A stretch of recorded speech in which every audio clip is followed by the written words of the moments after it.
Israel Iran যুদ্ধে যুক্তরাষ্ট্র জড়াবে কিনা সেই শঙ্কার মধ্যেই ২১ জুন রাতে ইরানের ৩টি পরমাণু স্থাপনায় হামলা করে বসল আমেরিকা। এই হামলাকে চমৎকার সাফল্য বলে আখ্যায়িত করেছেন মার্কিন প্রেসিডেন্ট ডোনাল্ড ট্রাম্প। এ যুদ্ধে এরই মধ্যে ইরানের পক্ষে থাকার ঘোষণা দিয়ে আলোচনায় আছে মুসলিম বিশ্বের একমাত্র পারমাণবিক অস্ত্রধারী দেশ পাকিস্তান। তবে এবার ঠিক ৩৬০ ডিগ্রি ঘুরে নতুন আলোচনায় ইসলামাবাদ। নোবেল শান্তি পুরস্কারের জন্য মার্কিন প্রেসিডেন্ট ডোনাল্ড ট্রাম্পের নাম সুপারিশ করেছে তারা। সাম্প্রতিক ভারত পাকিস্তান সংঘাত ও সীমান্তে উত্তেজনা প্রশমনে গুরুত্বপূর্ণ ভূমিকা রাখায় এই সুপারিশ দিয়েছে তারা।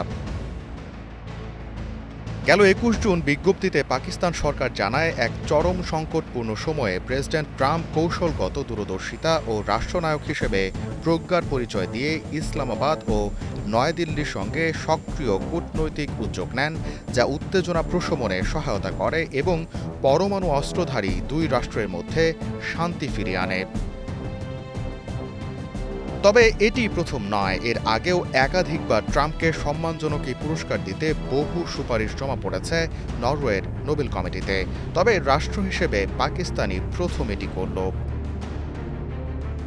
গেল প্রায় ১ যুগ ধরে নানা সাক্ষাৎকার, বক্তৃতা ও নির্বাচনী প্রচারে নোবেল পুরস্কার নিয়ে নিজের মোহ চেপে রাখতে পারেননি ট্রাম্প। এ বিষয়ে বেফাঁস মন্তব্যের জন্য বারবার সমালোচিত হয়েছেন তিনি। গেল মার্চেই এক বক্তব্যে নোবেল কমিটিকে ভৎসনা করে ট্রাম্প বলেন, তাকে নোবেল না দেওয়াটা অনুচিত, এটা তার প্রাপ্য। পাকিস্তানের এই সুপারিশ নিয়ে গণমাধ্যম তো বটেই, সামাজিক যোগাযোগ মাধ্যমেও চলছে আলোচনা সমালোচনা। গোলাম কিবরিয়া, স্টার নিউজ।